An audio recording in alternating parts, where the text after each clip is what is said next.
ที่เขาจะทำมันขึ้นมาว่าจะทำอย่างไรเนี่ยเนาะ ยังมีแม่อุ้ยคนหนึ่งอายุ65อีเนาะเอาผัวมาแล้ว3 ผัวแล้วเป็นผัวต่างประเทศหมดนะเป็นคนญี่ปุ่นว่ะเอาแล้วได้อยู่ด้วยกันถึง20 ปีกันนะดูหน้าที่มันบัลละกันเนาะอยู่ด้วยกันมาได้20 ปี ก็มีลูกมีเต้า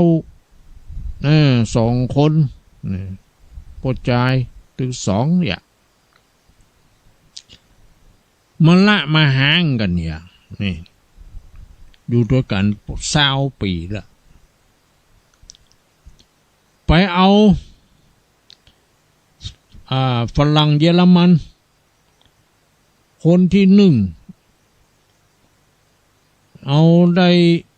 5-6 ปีละเหียบอกมีลูกกับกันนี่หรอ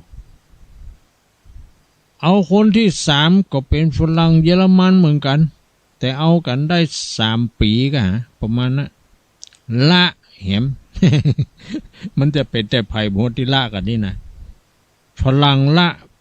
แม่อุ้ยหุก็ว่าแม่อุ้ยละฝรั่งเขาก็บอกห้วยเนาะก็หมายความว่ามันอยู่ด้วยกันมาได้อะอย่าได้มันอ่ะอยู่ไปก็มีความสุขอย่างกันเนาะเขาต่างคนต่างอยู่เหี่ยบดีกะ ก็มาแปลงหอยอเฮือนอยู่คนเดียวเองอะลูกก็ไปมีครอบครัวอยู่แฮมติงอยู่ก็มาไกลๆฮะทีนี้แม่อุ้ยนี่เหงาอีหลงมันจ้างเนี้ยได้ก็เลยละอ่อนเขาเขียนป้ายประกาศ เขาติดไว้ข้างหัวบ้านข้างฝา ประกาศใครอยากจะเป็นผัวข้าก็ดีเนาะหรือว่าใครอยากจะเป็นสามีของข้าให้เสนอมาสามีของข้าที่ข้าจะเอานี่นาต้องมีอายุตั้งแต่65 ถึง 70 ปีนี่2ต้องเป็นข้าราชการบำนาญอีหรอหมายก็ว่าเป็นครูก็ดีเป็นตำรวจทหารเป็นยังก็ดีพอปลดเกษียณแล้วเนี่ยเปิ้นก็มีเงินเดือนกินอยู่อย่างกันเนาะเนี่ยแล้วประการที่3ก็คือเป็นคนดีอีหรอบ่กินเหล้าเมายาบ่สวก บ่ขี้โคตรบ่ขี้เกียจบ่หยังอย่างกันเนาะเขียนติดป้ายไว้ต้องเป็นที่จดจันขันต่อคนทั้งหลายบางคนก็ว่าดีบางคนก็ว่าให้ว่าบัดดีหาว่าคนเท่าสลิด เนาะว่าอย่างนั้นหรอก เปิ้นก็เอามาสัมผัสมาอย่างในทีวีกะเปิ้นก็เอาคนที่ทำงานเกี่ยวกับเรื่องด้านมนุษยธรรมกันหรือได้ด้านอย่างเนี้ยมามาจากันก็มีคนถามไปอย่างไปว่าแม่อุ้ยทำอย่างนี้มันจะดีก่อมันดีก่อหรือว่ามันบาดดีนี่นะเพิ่นก็ตอบไป2 แง่ 2 มุมอันหนึ่งก็คือมันเป็นเรื่องของส่วนตัวมันก็บ่ใจเดือดร้อนอันยังไผเนาะเปิ้นประกาศหากู้หากิมหาหยังก็เปิ้นคงจะเหงาเนาะอย่างที่เพลงนั้นลุงใจป้าอย่างก็แต่งนั่นกันเนาะอีแม่ง่อมเนี่ย พ่อมึงถ่ายไปได้กี่ปีมานี่โอ้ยอีแม่มาหันผ้าตองพ่อมึงหันเสื้อหันกางเกงพ่อมึงกูอย่างมาง่อมเนี่ยนะเนี่ย อันนั้นก็เป็นเรื่องของเพลงอันนี้ก็เหมือนกันก็จดจันขันต่อกันไปบางคนก็ว่าดีบางคนก็ว่าให้เอาไปเอามาก็คือเป็นเรื่องส่วนตัวของเพื่อนเขาจะไปยุ่งเพื่อนเนี่ยอย่างเนี่ยก็เพื่อนใครได้จังเพื่อนอย่างก็เพื่อนเอาให้กันมันจะมันนักอย่างเฮาโล เนี่ยเนาะป้านี่เปิ้นถามบอกแค่ว่าได้จ้างเขาเตอะวะเขาว่าใจยันมาเลี้ยงดูเฮาอยู่วะก็ตึงแต่เนาะเขาว่าใจเอาเงินมาให้เฮาวะเขาว่าใจเอาเข้ามือเฮากิน เนาะเนี่ยคนเราถ้าเข้าใจนะมันก็บ่มีปัญหานะมันเป็นสิทธิเสรีภาพหรอสิทธิส่วนบุคคลเนี่ยใครจะทำอย่างก็ได้มันเมื่อมันก็บ่ใจผิดศีลผิดธรรมอะไรอย่างเนาะบางคนก็ว่าโอ้แม่อุ้ยนี่เช็คจัดแท้ก้าวอย่างนั้นอย่างนี้ปนว่าบ่ใจนี่เนาะคืออยากจะเอามาเป็นเปื้อนพูดคุยปาใสกันเนี่ยนะแท้ที่จริงแล้วผัวเมียนี่เปิ้นเรียกว่าฝากผีไข้ไว้ให้แก่กันนี่นะตามความหมายจริงๆนี่นะในทางพุทธศาสนาของเขาฝากผีไข้ไว้ให้แก่กันบางทีมีลูกแตะเนาะลูกก็บ่ฮู้บุญฮู้กุลเหี้ยบางทีก็ไปมีผัวมีเมียที่อื่นที่ไกลขนาดจะมาแอวหาพ่อหาแม่สักเตื้อสักทียังบอกมาอย่างเนาะ เนี่ยเตื้อเดินจีปีใหม่นั่งก้องหาลูกพอลูกเปิ้นลูกต้านเปิ้นมากันเนาะมาบ้านมาจองลูกของเฮาหายซับอีน่ะเนาะจะว่าเขาเมาตุกเมายากก็บ่ถึงขนาดนั้นก้าเนาะนี่แหละมันคือมันบ่มีจิตสำนึกมันบ่กึดนะเรื่องมันบ่กึด มันก็เลยบ่มาเนี่ยบางทีพ่ออุ้ยแม่อุ้ยก็เลยเปิ้งลูกก็เจ็บต้องเปิ้งน้องหลานก็เจ็บใจสู้เฮาไปเสาะหาเอาไผคนใดคนหนึ่งดีกว่าอย่างเนาะ มาอยู่ด้วยกันเผาตีนเผามือกินปล่อยมันจังมันทีนี้เขาก็เป็นห่วงแม่อุ้ยนี่กลัวว่าเขามาจุมาหลอกแม่อุ้ยเนาะคล้ายๆกับว่าเสนอเข้ามาอย่างนั้นอย่างอี้นะพอมาอยู่ได้วางก็นี่ก็ผ่านเงินผ่านทองนี่เนาะอย่างต่างๆนะเนี่ยเขาก็เป็นห่วงอยู่นะว่าอย่างใดก็บ่ดีเนาะ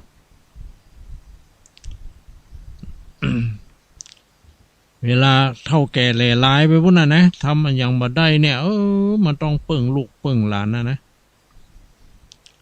แต่ว่าลูกหลานเนี่ยบางทียังบ่เต้าเป็นผัวเป็นเมียกันเนาะ ผัวเมียกันถ้าฮักกันจริงๆนี่นะบ่ละบ่ทิ้งขว้างกันล็อกเนาะอย่างที่เขามาลงเฟซคนเท่า2 คนเป็นผัวเมียกัน หยอกล้อเล่นกันเขาหันได้ไปดีง่อมจกกะลี่ขี้ข้างกันไข้หัวเขี้ยวคมมีเปิ้นม่วนของเปิ้นเนาะมันเป็นความสุขของเปิ้นนั่นกะผัวเมียยิ้มแย้มแจ่มใสเนี่ยเปิ้นบ่เครียดโลก็อยู่ด้วยกันนี่มันก็เรียกว่าฝากผีไข้ไว้ให้แก่กันนั่นแหละเขาจะไปมองเรื่องบดีเรื่องเช็คเรื่องอะไรอย่างปุ้นนี่มันบ่ใจบางทีเนาะ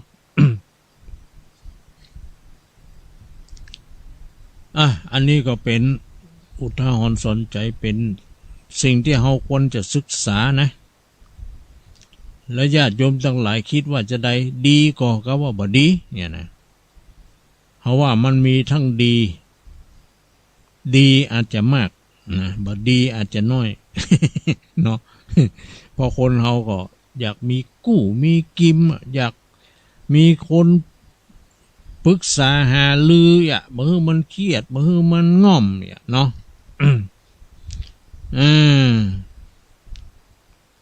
อายุ65 ปีเนี่ยก็ยังที่อันเขาลงเฟซอันนี้เห็นหรออายุ70 ปีอ่ะแต่งงานกับหนุ่มอายุเท่าไหร่20 ปีเนี่ยก็หาโอ้ขอมาสัมภาษณ์เอามาลงทีวี คนเฮานี่มันชอบพอกันมันเป็นอย่างนั้นนะเนาะอายุเป็นเพียงแต่ตัวเลขอายุเป็นเพียงแต่ตัวเลขก็ถ้าคิดอย่างนี้ได้ก็ดีนะเนาะบางทีมันบอกคิดอย่างนั้นเลยกะมันจะคิดอย่างอื่นคิดไปไกลนะโอ้บอกถ้าคิดอย่างนั้นเรื่องไผเรื่องมันเปิ้นดีก็สาธุอนุโมทนาถ้าเปิ้นบ่ดีเป็นอย่างใดก็คือวางอุเบกขาอย่างใครบอกว่าดีบอกว่าให้ เนาะบ่สรรเสริญเยินยอแล้วก็บ่ประณามยามเหยียด เนี่ยเฉยๆ เอาเหตุเอาผลว่าเฉยๆนี่นะไม่ดีใจไม่เสียใจแต่ว่าคนเฮานั่นจะฮักกันมันต้องให้ปันกันแบ่งความสุขให้แก่กันนี่เนาะพูดจาปราศัยไพเราะเพราะพริ้งแล้วก็บำเพ็ญประโยชน์ให้แก่กันช่วยเหลือการงานกันแล้วก็วางตนบางตัวให้มันเหมาะสมนี่เนาะเป็นคนเฒ่าคนแก่ก็เป็นคนเฒ่าคนแก่แตะจะไปเนี่ยอย่างละอ่อน เนาะ เหล่านี้แหละเป็นธรรมเครื่องสงเคราะห์กันในโลกนะมันอยู่ตัวกันได้เนาะอยู่ตัวกันได้ม่วนนะถ้าทำได้อย่างนี้มีปัญหาไม่มีปัญหาโนพรมเพรม ไม่มีปัญหาสบายมากเนี่ยเนาะเนี่ยผู้ให้ข้าวชื่อว่าให้กำลังนะผู้ให้ผ้าชื่อว่าให้ผิวพรรณผู้ให้ยานพาหนะชื่อว่าให้ความสุขผู้ให้ประทีปชื่อว่าให้จักษุอย่างอาตมาภาพเนี่ยประทีปธรรมเนี่ยเนาะธรรมที่เป็นจักษุคือดวงตาธรรมที่ทำให้แจ้งแก่ใจประทีปธรรมเนาะหรือธรรมประทีปเนี่ย อันนี้เพื่อก็พระพุทธเจ้าก็ตัดเทศนาว่าถ้าเฮาฮื้อเข้าเนาะข้าวนมเนยข้าวเปลือกข้าวสารที่เรียกว่าเป็นข้าวด้วยนะชื่อว่าเฮาฮื้อกำลังเพราะว่าข้าวปลาอาหารอันอย่างต่างเหล่านี้นี่มันเป็นยาชูกำลังถ้าไม่ได้กินนี่โอ้อ่อนอิดเหือออกเพื่อใจสั่นวันไหวโลกจะเป็นปินี่ปิเข้าเนี่ย เนาะถ้าได้กินข้าวเหวใจมากปากดีเนี่ยมีกำลังวังชาขึ้นมาทันทีทันใดนี่อันเนี้ยเพิ่นถือว่าผู้ให้ข้าวชื่อว่าให้กำลังนะผู้ให้ผ้าชื่อว่าให้ผิวพรรณผ้านี่มันงามเลยเนาะเสื้อก็ดีผ้าถุงก็ดีเนาะกางเกงก็ดีนะสีสวยสดงดงามหรือให้ผ้าจีวรผ้าเหลืองแก่ตุเจ้าพระเนนก็ดีเนาะเปิ้นว่าได้ชื่อว่าเรา ได้สร้างผิวพรรณให้แก่ตัวเองก็คือผิวพรรณจะนิ่มนวลมดจดสดใสหรอก็ถึงถ้าจะแต่บางคนเกิดมาเนื้อเกลี้ยงเนื้อเนียนนวลเนาะทั้งที่อายุเต้ากันยังกันเนี่ยแถมคนเนื้อหนังโหดหู มนคกลก เป็นขี้หูดขี้อันยังเถอะนี่เนาะแถมคนโอ้เนื้อตัวพุ่นอย่างมาเกี้ยงเกาสดมดใสเนาะงามอย่ายังไม่ยิงบางคนเนี่ยนะยังเขาว่ายังมายุลาธนบุตรเนี่ยเนาะกับดวงตาตุงขมณีนะดูเหมือนจะอายุเราเดียวอายุเป็น70แล้วนั่นน่ะเขาพอยังบักแก่เท่าอ่ะเนื้อหนังมังสังเกี้ยงเก่ามดจดสดใสอยู่อย่างไรเนี่ยก็เป็นบุญของเพื่อนนะเนาะเพื่อนคงจะได้ตาลผ้าเนี่ยนะตาลผ้าเหลืองตาลอย่างฮือแก่คนเฒ่าคนแก่บางทีก็ตาลผ้าขาวฮือคนเฒ่าแก่เพื่อนได้นุ่งเนี่ยอันนี้เป็นว่าการให้ผ้าเป็นทานเนี่ยก็คือการสร้างบุญด้วยให้ผิวพรรณงามนะไผฮื้อผ้าเป็นตาลผ้าจำนำพรรษาฮื้อตุเจ้าพระเน้นก็ดีเนาะหรือเอาผ้าตาลฮื้อแก่ป้ออุ้ยแม่อุ้ยเดือนจีปีใหม่นี่เนาะก็ดีอย่างใดนี่นะเกิดไปภาวะจัดหน้าจัดใดก็ดีจะมีผิวพรรณมดจดสดใสหรอ ผิวพรรณจะเกลี้ยงเกลาเรียบบ่หดบ่หูบ่ย่อนบ่ยันเนี่ยเนาะอันนี้ก็เป็นบุญนะเป็นอานิสงส์นะบ่เชื่อก็ลองดูไผบ่ได้ตานก็ตานเหีย แล้วก็สัจจะอธิษฐานเอานะผู้ให้ญาณนี่หมายก็ว่าฮื้อความสะดวกสบายในการเดินทางนะเช่นอย่างเอาม้าฮื้อตุเจ้าเน้นขี่ก็ เนาะเอารถนี่เนาะฮื้อตุเจ้าพระเน้นขี่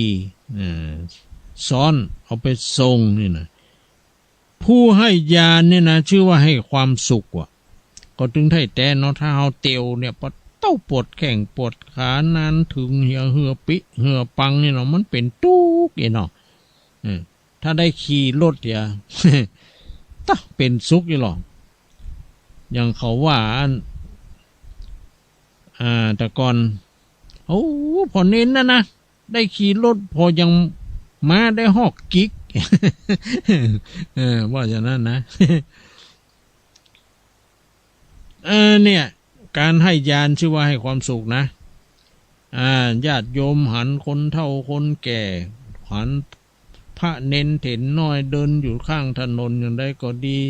เพิ่นเดินทางไกลอย่างใดเขาก็ลองจอดลองดูถามเพิ่นพ่อเนาะเอาจะไปไหนถ้าเพิ่นไปหั่นไปนี่โอ้ผมก็จะไปผ่านหั่นพอดีนิมนต์ขึ้นรถเนาะหันคนเฒ่าคนแก่ก็เหมือนกันเนาะแต่เขาว่าโอ้ตูเจ้าจะเตือก็ใครอย่างอันนะอีโนสมัยบัดเดียวมันไว้ใจบัดได้นะ ถึงจะแต้เนาะตูเจ้าปลอมก็มีนะปะอยู่บ่อยๆเกิดรถอีเนาะเขาก็นึกว่าเพิ่นจะขอโดยสารไปตวยไปหั่นไปนี่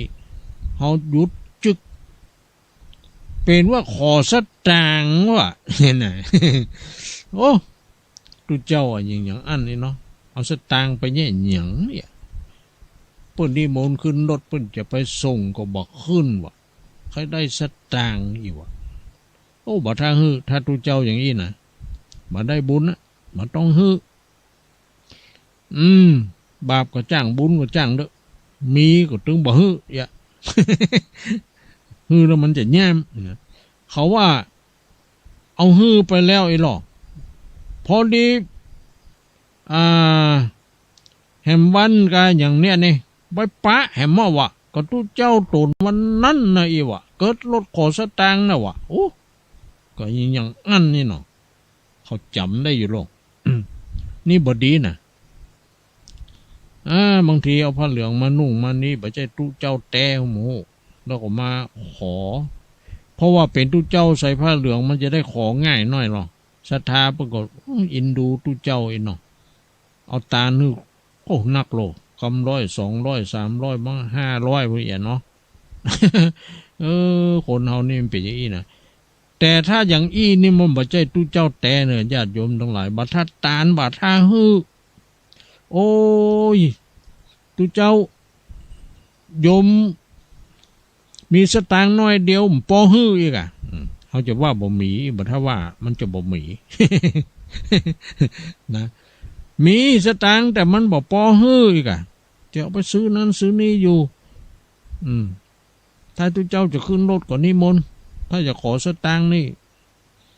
บ่ปอฮืออีปอไปเหรอโอ้มันมีหลายอย่างใดก็มี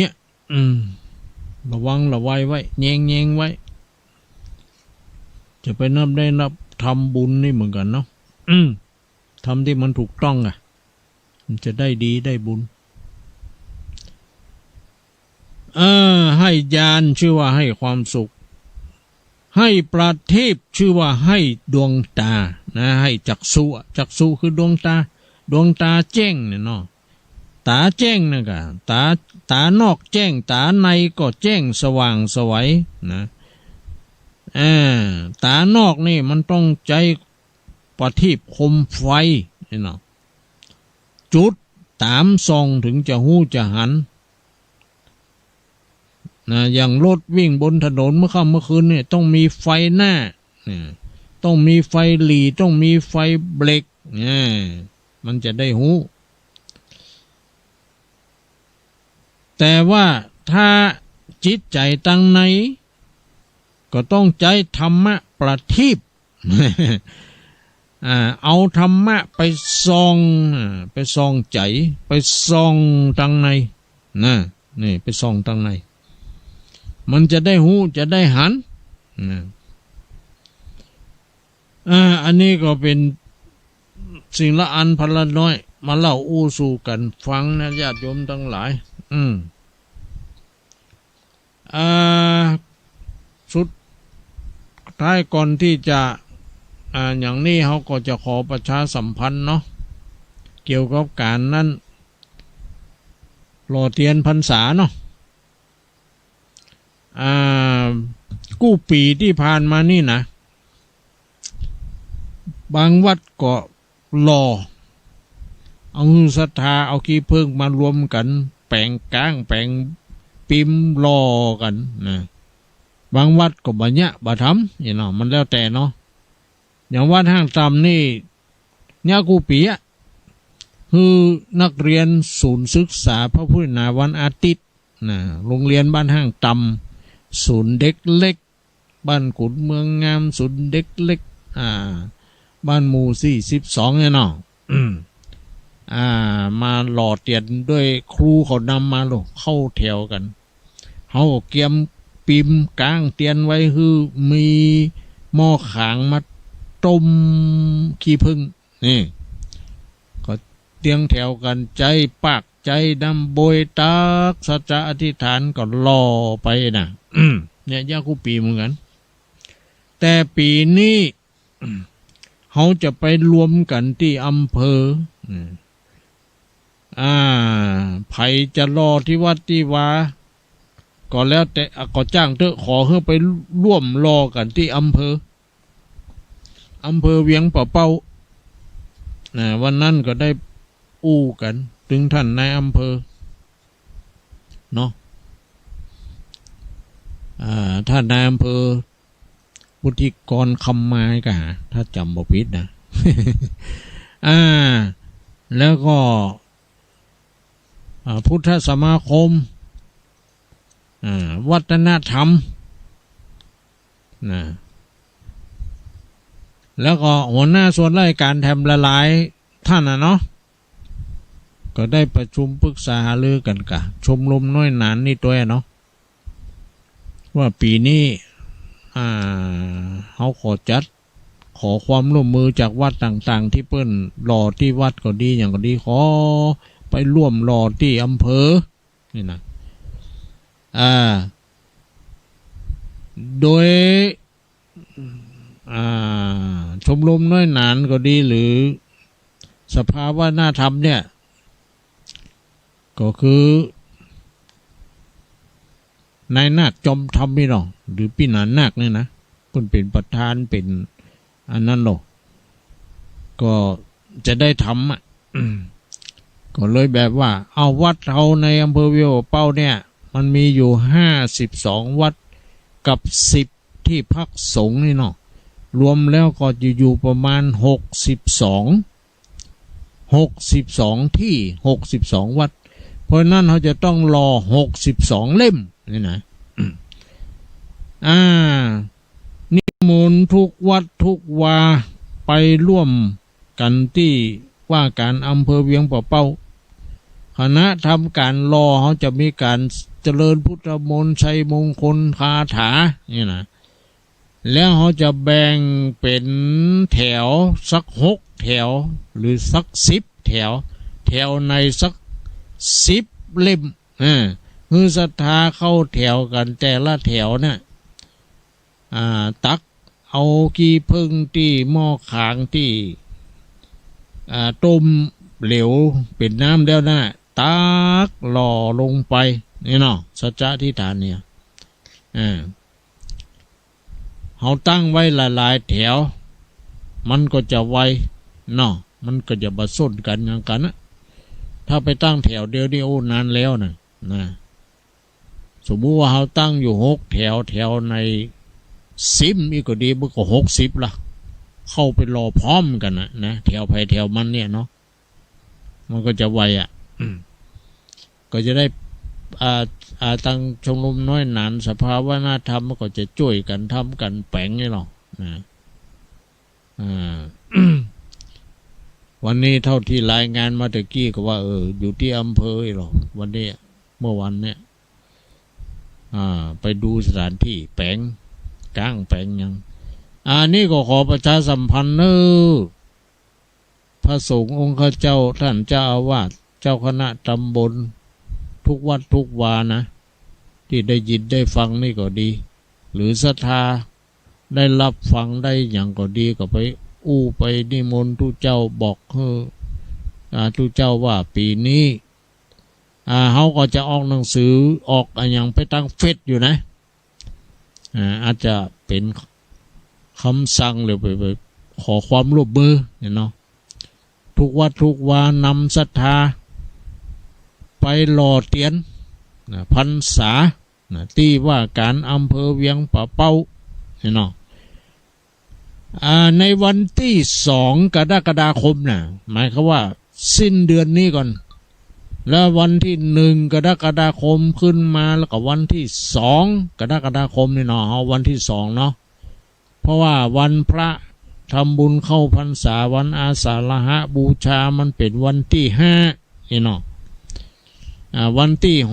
6ก็เป็นวันแรม1 ค่ำเป็นวันอธิษฐานเข้าพรรษาของพระเน้น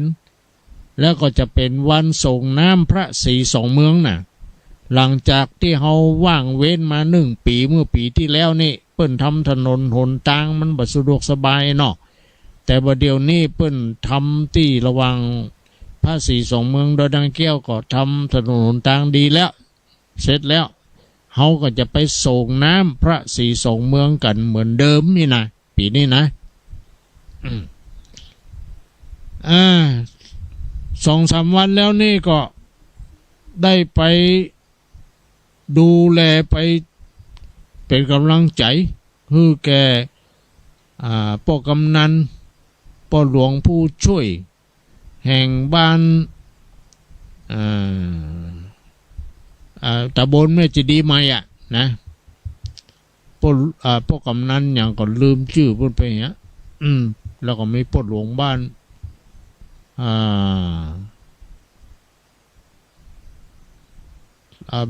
มีหลายๆคนอ่ะมีนายกเทศมนตรีอย่างต่างๆนี่นะมีกำนันผู้ใหญ่บ้านผู้ช่วยคณะกรรมการอบตนี่เนาะกลุ่มนั้นกลุ่มนี้พูดไปช่วยกันนะโอ้นักหลายพอสมควรเนอะไปแปลงบันไดด้วยการลาดเทปูนแล้วก็ทำบันไดขึ้นสองข้างแล้วบัดเดี๋ยวนี้นะไปทำบันไดต่ออันเก่าลงมาแล้วไปทำบันไดใหม่แหมเพิกแหมข้างหนึ่งข้างตะวันออกน่ะนะเขาขึ้นตะวันตกเขาลงตะวันออกนี่หรอบัดเดี๋ยวนี้ท่านนายอำเภอและกรมป่าไม้อย่างเนี้ยเขตป่าอุทยานแห่งชาติเจ้าหน้าที่อย่างเนี้ยได้ไปพร้อมกันแล้วล่อได้ไปถ่ายรูปถ่ายอย่างเขตแนวเปิ้นเขตแนวเฮาแล้วเดี๋ยวนี้นะเฮาไปยะไปทำอย่างก็บ่เป็นยะนี่เนาะเฮายะทำไปแต่ก่อนนี่ยะบ่ได้เนาะเพราะบ่ได้อู้กันนะพระธาตุเจดีย์ที่ดอยนางแก้วเขาก็จะเริ่มทำไปหรอนะจะเริ่มทำไปตัวเล็กตัวน้อยละจะแปลงบ่โป้ใหญ่พอให้พอดีเนาะแล้วบันไดที่ตะวันตกนั้นยาวพอสมควรถ้าดีเนี่ยเหมาะมันแปลงแนกปกหัวอยู่หั่นเนาะตัวมันก็เป็นแฮวบันไดไปถึงบนพวกเองนะโอ้จะดีจะบ่เนอะพวกได้ปีต่อไปพวกน้องเขาก็ยากก็ทำก็ว่ากันเนาะมันจะงามนะอันนี้ก็ได้นำเอาเครื่องดื่มพ่องนำเอาขนมนมเนยเอาอาหารการกินนี่นะไปเขาก็ไป2 วันนะไปวันซืนกับตะวานี่เนาะเขาทำเสร็จตะวาแล้วหรอโอ้ได้รับความร่วมมือจัดดีตั้งพ่อกำนันพ่อหลวงตำบลเวชดีใหม่ตำบลใกล้เคียงเนาะพวกเขาไปช่วยกันตลอดถึงพระสงฆ์องค์ข้าเจ้านะบางรูปบางองค์ก็บริจาคเป็นปัจจัยไปช่วยนะพอดีว่าบ่ได้อันมีรายชื่อนี่เนาะบ่ได้เอามาประกาศทางสถานีวิทยุ ก็ช่วยเหลือกันเนาะเพราะฉะนั้นก็ปีนี้วันแรม1 ค่ำนะญาติโยมอย่าไปลืมบอกต่อกันไปตัวเนอะเขาไปร่วมกันส่งน้ำพระ42 เมืองแล้วก็พระสงฆ์องค์เน้นก็จะไปนักหลายก็จะไปเจริญพุทธมนต์เพื่อเป็นสิริมงคลเนาะเพื่อเฮาอยู่รอดปลอดภัยอยู่ดีมีสุขมีโชคลาภวาสนาบารมีกะเนาะแล้วปรากฏว่าเขตของจังหวัดเชียงรายเนี่ยเปิ้นนับตั้งแต่อันหน้าพระ42 เมืองที่ต้นไม้นั่นไปตั้งลุ่มพวกปรากฏว่าที่ศาลโดยแม่เจ้าแม่นางแก้วนั่นก็เป็นเขตจังไห้วะไม่ใช่เขตจังใหม่วะนะก็แสดงว่าพระ42 เมืองก็เป็นเขตจังไห้ศาลของนางแก้วที่ลุ่มนั่นที่มีพระพุทธรูปมีอย่างหมู่นั้นนะก็อยู่ในเขตเชียงรายนี่ตามเขตที่เปิ้นไปจี้แนวตะวานี่นะกรมป่าไม้กรมอย่างต่างๆนะกรมอนุรักษ์อย่างนั้นนะเปิ้นก็เลยแบบว่าเป็นเขตของเวียงปะเป้าเนาะอันนี้ก็มาประชาสัมพันธ์บอกกล่าวเพื่อแก่ญาติโยมทั้งหลายเนาะว่า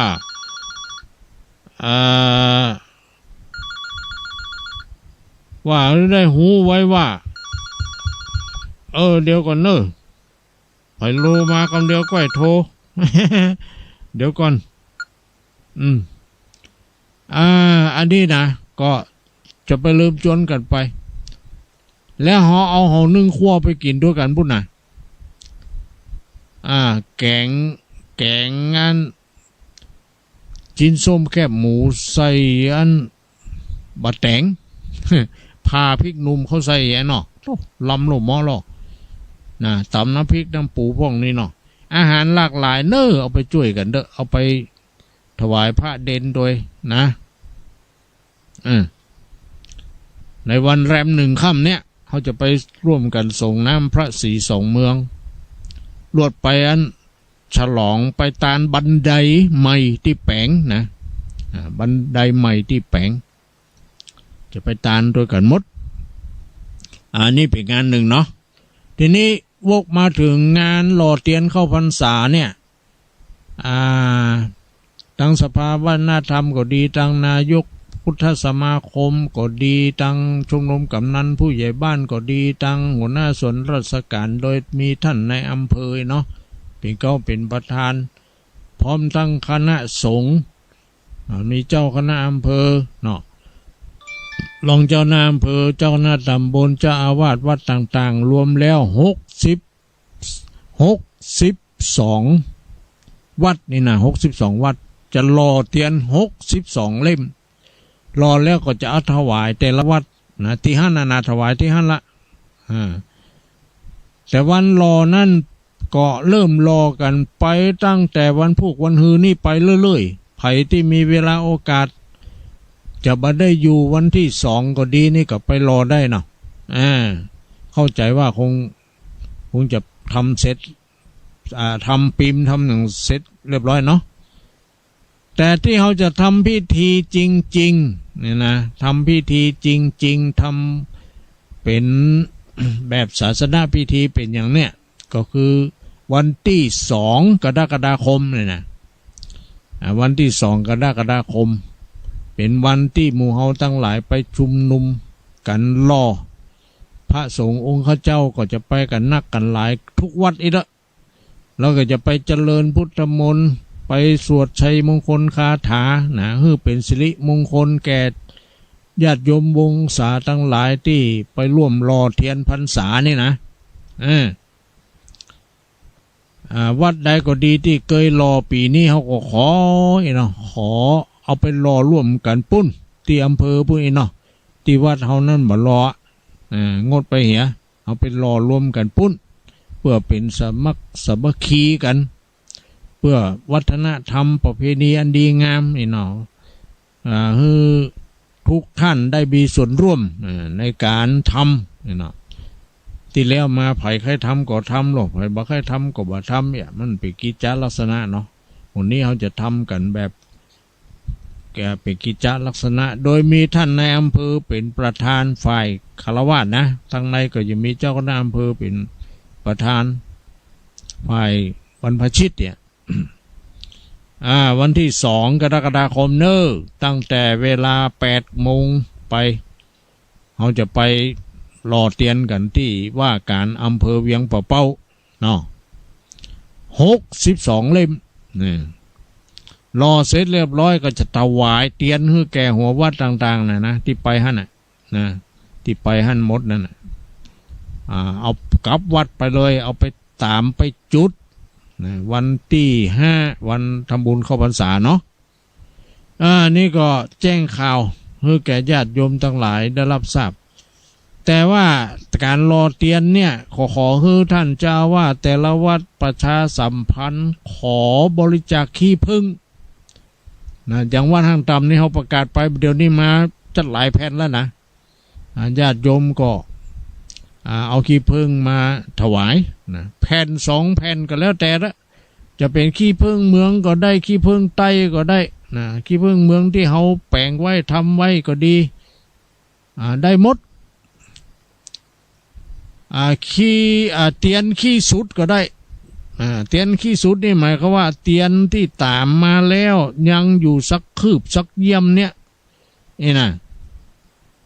เขาก็เอามาโบะมาแกะเอามาฟักเอาขี้ผึ้งมันเข้าผสมกันต้มนะรอให้ไหมนี่อันนี้ก็เหมือนกันเนื้อญาติโยมทั้งหลายได้ยินได้ฟังนี่แล้วก็เพื่อเอาขี้ผึ้งไปบริจาคไปหอมที่วัดของท่านเนอ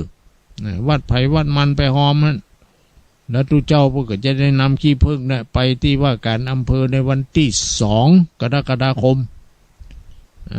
เพื่อจะได้เอาไปรอเนาะรอเตียนนะทุกวัดนะ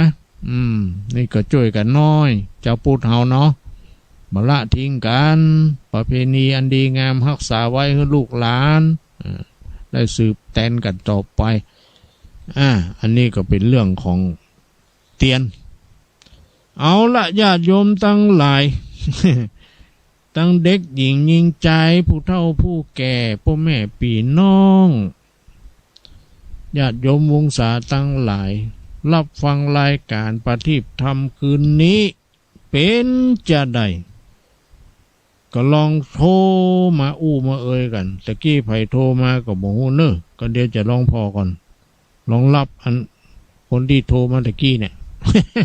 นะเอาเนอะโทรไปแล้วนะ2534เนี่ยเนาะไผ่บอกฮู้เนอะไผ่จ้าฮัลโหลว่าไง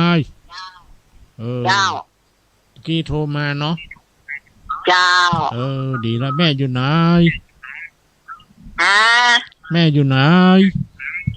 ได้รอเจ้าโอ้ได้รอแม่ทองอะแม่อย่างก็นักอะแม่อย่างก็แม่อ้วนเจ้าแม่อ้วนเจ้าแม่อ้วนโอ้ได้รอบุญเนาะรับฟังเป็นจะได้พ่อแม่ชัดเจนดีก่อชัดเจนดีเจ้าชัดเจนดีเนาะฟังอยู่เนาะเจ้าดีแล้วคนโตกว่าโตก็ตกอยู่ตะกี้นะบัดเดียวกับบลิ้นมิดมอดเนี่ย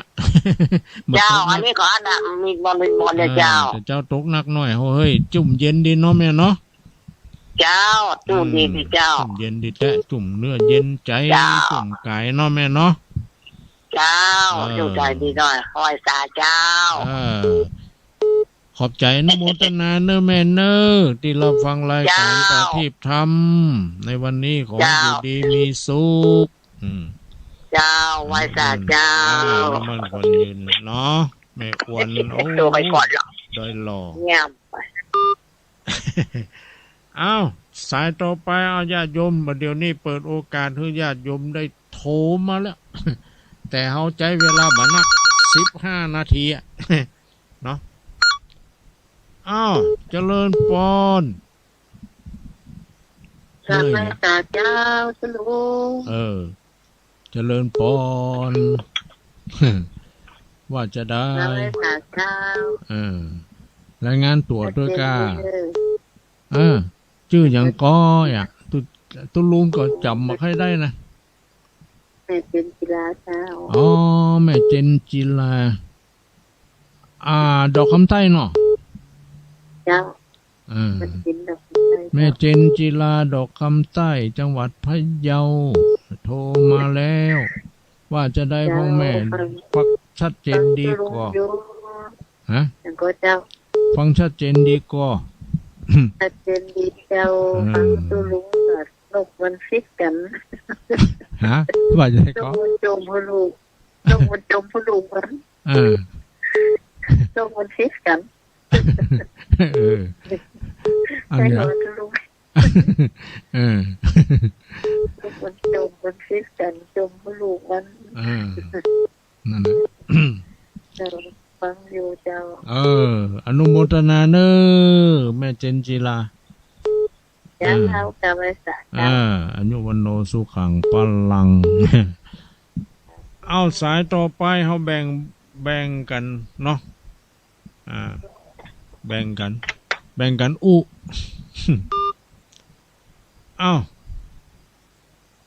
พยาโทรมาแถม0819934074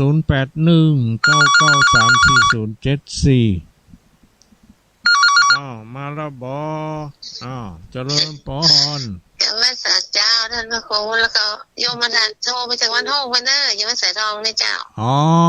แม่สายทองโทรมาจาก ฝน บ้าน ต ห้ กเน อ อะ ง ตก ลำ ตั้ง พู แต่ น 4 โมงมาละโอ้บ่เอื้อนเด้อกะเดี๋ยวก็ยังไปว่าเดี๋ยวนี้พ่อแป๊กเลย อ๋อดีกะมันจุ่มเย็น จุ่ ดี ม เนาะ เย็นเลยแกปลูกพักแล้วจับพอดี พอดีเนาะปลูกข้าวโพดด้วยกะปลูกอย่างพ่อง ปลูกมะปรางปลูกอันบัดแตงปลูกมะเขือปลูกพริกอีกอ่ะ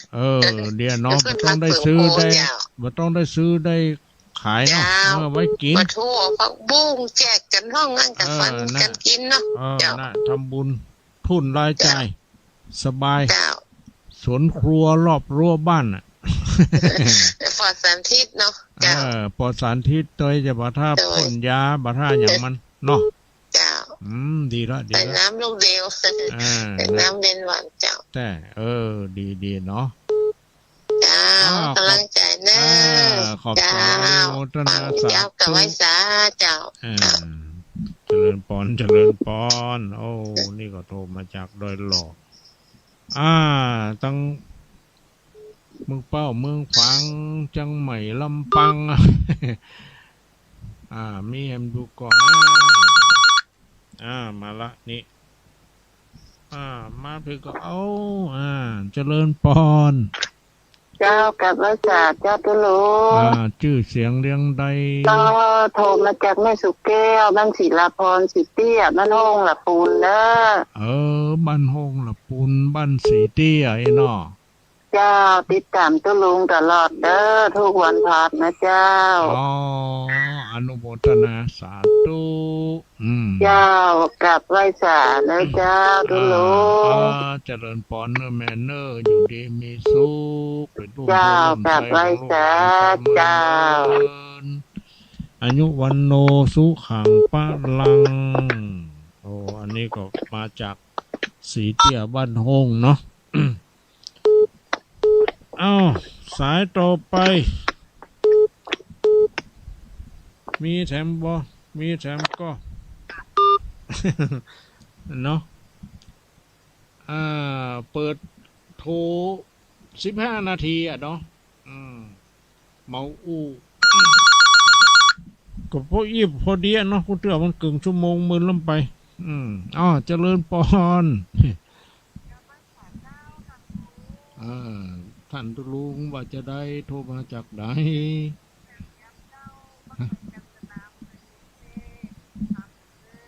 อย่างก็แม่อย่างก็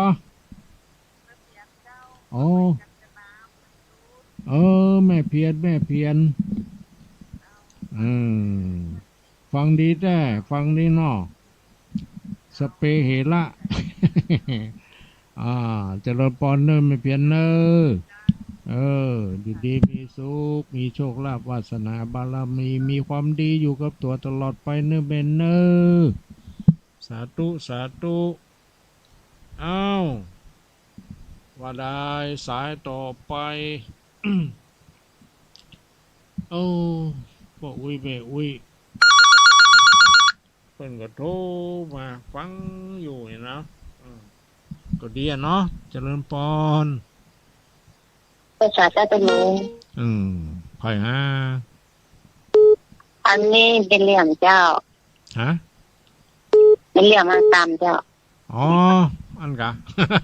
ไม่เหลี่ยมหายไปหลายพัดทุเนี่ยเมาก็อยู่พะเยาเจ้าไปอยู่อย่างพวกลูกกล้าขายนะกระบุงนะเจ้าเจ้า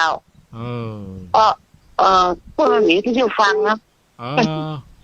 มีวิทยุฟังอยู่พะเยาเจ้ามาบ้านทางตามบ้านเพชรนี่มีวิทยุฟังอยู่เนาะเจ้าเดี๋ยวเนาะก็คงจะได้สาระประโยชน์อะไรยังอยู่เนาะเจ้าเดี๋ยวเนาะอายุวันโนสุขังพลังเนอแม่เหลี่ยมเนอเจ้ามีสุขสายต่อไป